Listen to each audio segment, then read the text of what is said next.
2 videos in a row on the same film. That is how good The Invisible Man is. I had to start positive because I did love The Invisible Man and I did a whole video with all the positives about it, but this video is going to have some gripes. Not massive gripes. This wasn't Black Christmas, this wasn't Frontiers, but there was a major misstep in the ending of The Invisible Man that meant it was not scary when it should have been its most scary, and it was also thematically inconsistent with the rest of the film.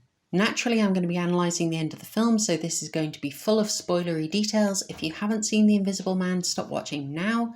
Go and watch The Invisible Man, it's amazing. Let's just recap from where it stops being scary. That is, for me, the end of the second act, or possibly the end of the fourth act, depending on what structure you want to use here.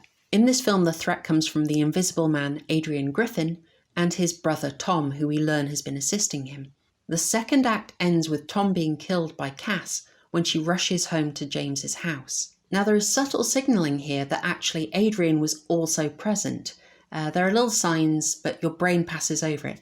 It's like in the last bit of Scream. Now the signs are there that there is a second killer, but your brain is used to teleporting killers just being wherever it's most scary, thanks to years and years of horror movie logic, so you basically write it off. But it is there and it is a good setup.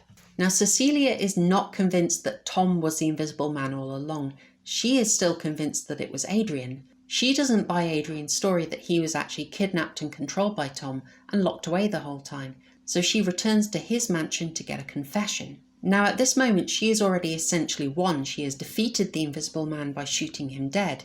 From this point on she is very much no longer the victim, she is very much empowered, she has won her battle. And the trouble with this is that empowered victors just don't inspire all that much fear. You don't worry about them, they don't seem particularly vulnerable.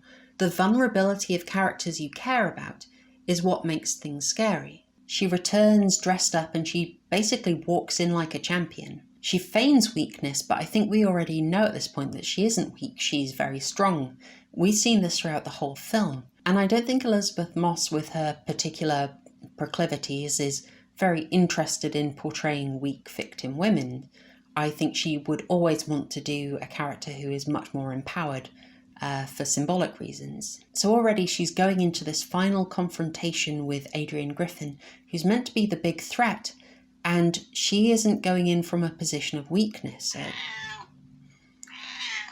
That already makes it less scary. So she's going in there as a strong character, and we also know that she has physical backup from the threat in the form of James, who is, by the way, absolutely stacked. This makes it less scary. This is more battle of wits. It does play out well and it is a creative ending, but as I've said, it becomes less scary because of those factors.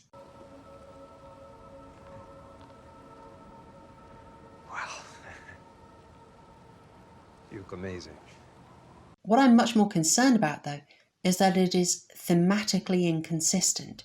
This does not match the theme of the film so far. So to just lay it out, the theme of The Invisible Man that is laid out wonderfully throughout the film is about domestic abuse and the Me Too movement. The system literally cannot see the abuse and do anything about it, so it leaves victims or survivors vulnerable.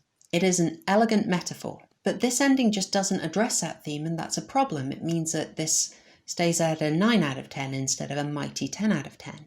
Now, it's one thing to do the analysis and point out flaws, but what I like to do is take it one step further and suggest fixes. It is very easy to nitpick, it's harder to provide solutions, and so I like to put my solutions out there so that you can essentially judge whether I'm talking a load of nonsense or not. So if I can be so bold as to suggest a rewrite, so as a reminder, the theme of the film is that the system does not support survivors and does not recognise abuse.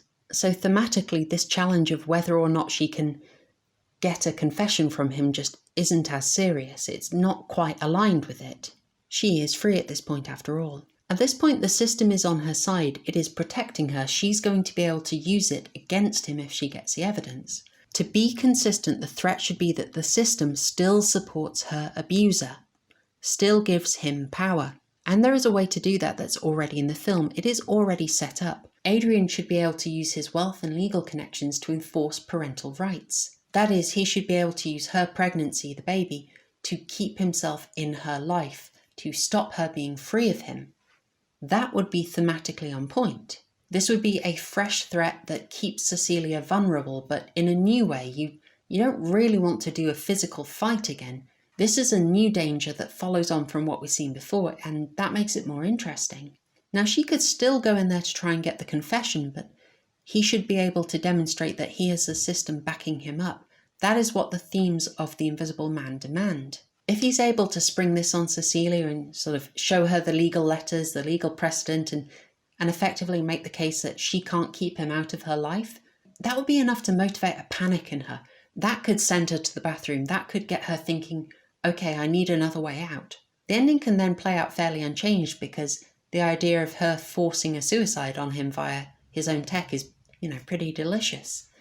But this change would be very important in helping the ending match the themes of the rest of the film. It's a small nitpick, but getting the theme right is really important to me.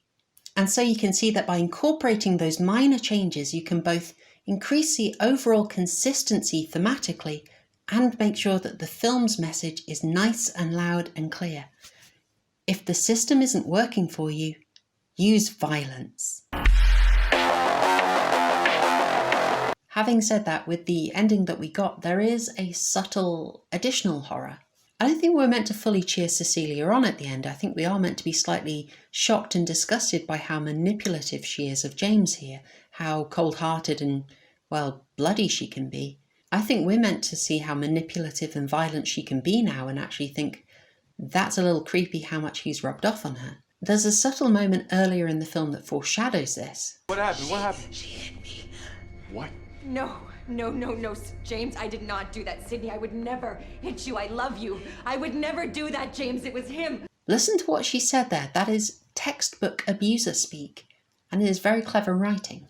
So there you have it. I'm vehemently pushing for my alternative ending and praising the original. Am I trying to have it both ways? I am vast and contain multitudes, such is the duality of Invisible Man.